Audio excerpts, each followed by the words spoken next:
Junior డాక్టర్ల విషయంలో రేవంత్ రెడ్డి ఒక బాధ్యతాయుతమైనటువంటి పాత్ర పోషించారు.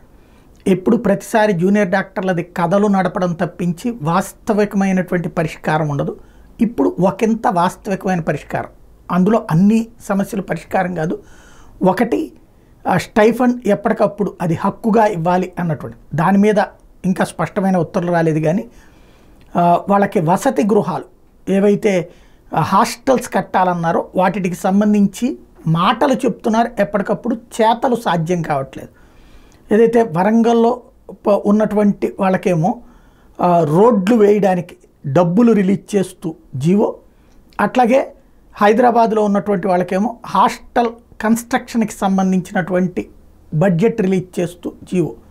తద్వారా మొట్టమొదటిసారి నోటి మాట కాకుండా జీవోల ద్వారా ఉత్తర్వులు, జీవో అంటేనే ఉత్తర్వు ఆటోమేటిక్గా అమల్లోకి వచ్చేటటువంటి అయితే ఇప్పటికిప్పుడు హాస్టల్ కట్టేస్తారు, ఇప్పటికిప్పుడు అయిపోతుందంటే టైం తీసుకుంటుంది. బట్ ఇప్పుడున్నటువంటి డాక్టర్ విద్యార్థులు ఎవరైతే ఉన్నారో వాళ్ళు చేసినటువంటి ప్రయత్నం తమ తక్షణ భవిష్యత్తు కోసమే కాదు, తమ భవిష్యత్తు విద్యార్థుల కోసం కూడా చేశారు. కాబట్టి అది ఇప్పుడు ఫలప్రదమైంది. రేవంత్ రెడ్డిని ఈ విషయంలో అభినందించాలి. ఒకటి వైద్యారోగ్య శాఖ మంత్రిని పంపించి మాట్లాడిపించడం యుడాలతో, ఆ తర్వాత ఈ పరిష్కారం కనుగొనడం. దీంతో ప్రస్తుతం వాళ్ళ సమ్మె విరమించుకున్నారు.